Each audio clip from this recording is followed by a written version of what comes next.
วัด ไป ท่า แค่ ซาง 5 กิโลใช่ไหม 5 กิโลสิริว่าอีก5 กิโลขับต่อไปอีก5 กิโลเมตร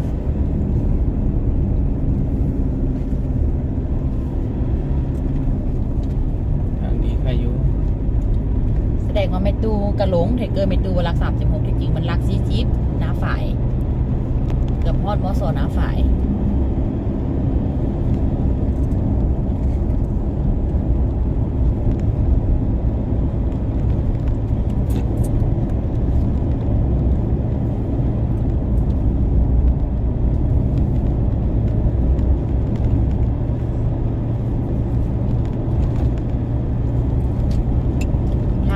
เริ่มพาแต่ลูกปัจจุบันเนาะแม่เนาะขอบคุณสิริเขาไปในวัดเลย ไปในวัดรู้แหละนี่ก็มีคนมาอยู่ก็วัดกำลังสร้าง บ้านอันนั้นอยู่เมืองเฟืองเจ๊จังแล้วที่บ่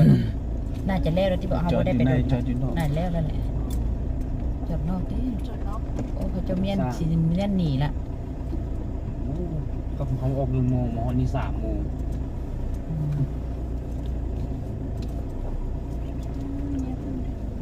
เงียบไปเลย จอดสิได้ นี่แหละ นี่โอ้งามขนาดไหนไหม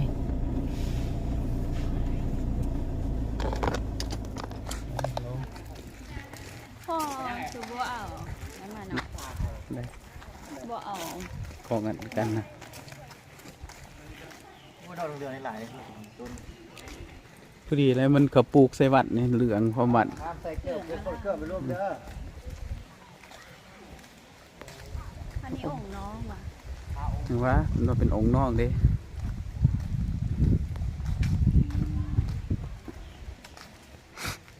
บอลนักบอลได้ว่าองค์น้ององค์อ้ายวะ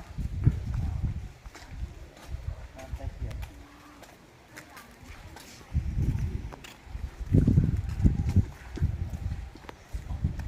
กูบอกให้2 องค์เลยโอ้โหง่ายอยู่นะ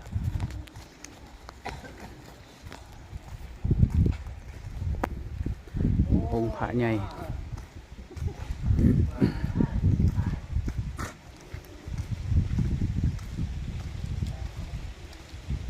องค์พระใหญ่วัดท่าสร้าง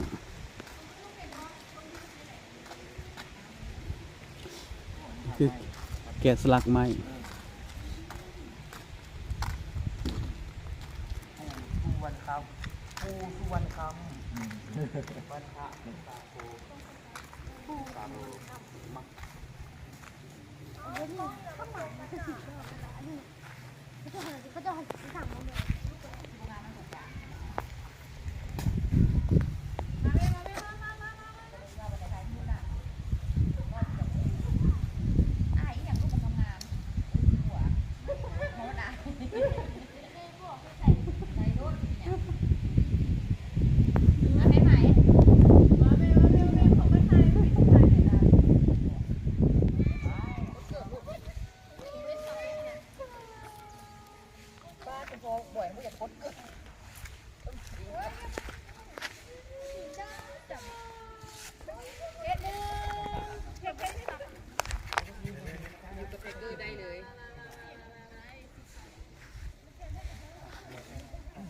เอาเด็กๆเอาเด็กๆไหม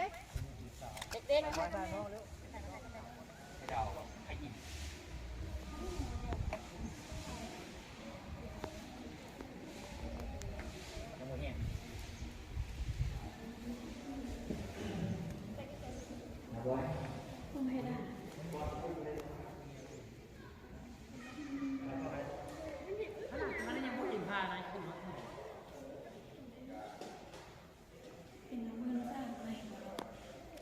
สร้างไม้ติดแก้ว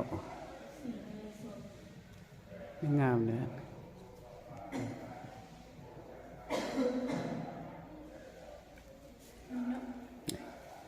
กำลังสร้างไม้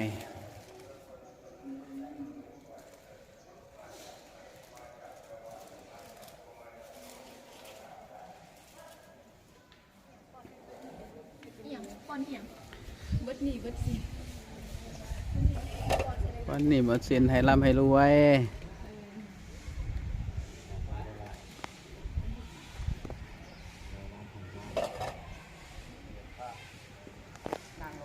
เบิ่ง